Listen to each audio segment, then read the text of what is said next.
Stone Family Services today, thanking them for this awesome information. And I just like to credit. Lunchtime conversations and anything discussed here in the Safe Zone is for entertainment and informational purposes only. And with that being said, let's get into it. 8 types of self-care. Because self-care can mean so many things, it can be helpful to think of the 8 types of self-care as flavors of food groups. It's nice to have some variety, and each type can deliver different benefits. And we're going to talk about those 8 types. Checking in with how you feel during and after a self-care activity can help you be aware of what is working well for you. If I'm looking down, y'all, I'm looking at my notes, okay? So bear with me. I'm also on lunch break, so I'll be eating a little bit in between. Pardon me for that, okay? You may find that some activities are more or less nourishing depending on how you are feeling that particular day. Number 1, physical self-care. Self-care that has to do with feeling physically well and maintaining physical health, sleep or rest, which is always important. Stretching, walking, exercising that feels good to you and that's good for you. Keeping your medical appointments. That is the number 1 key right there. We got to keep those medical appointments, physical as well as mental. Healthy food, healthy diets, trying to do better, with our eating habits, and fresh air. Y'all, just sometimes I'm in this office, and if I walk outside and get the fresh breeze going, I can reset. So getting fresh air is always a part of a physical self-care routine. Emotional self-care.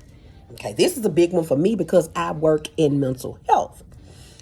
Self-care that has to do with attending your emotions, finding empathy and self-compassion, and seeking help when it's needed. Y'all, we have got to normalize asking for help, seeking therapy, going to counseling, getting it off of our chest.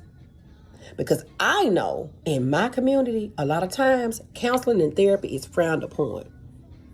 And it's understandable, but I hope one day we can normalize getting the help that we need because it's so important. It is so important. I know back, when I was growing up, I'm 49 years old. And when I was growing up, we didn't go to therapy. Big mama, grandmama, mama, everybody was like, you gonna be okay. We're gonna go to church. We're gonna pray. And as we know, prayer is always in order. For the Bible says we ought to always watch as well as pray. But counseling and therapy is another tool that was created by the Creator to help us deal with certain situations that we can't deal with on our own. So emotional self-care is totally needed for all of us, whether we're going through things or not. Journaling. Talking it out. That's the first thing. Stress management, meditation, relaxation, exercising. Very important. Listening to or making music. Doing art.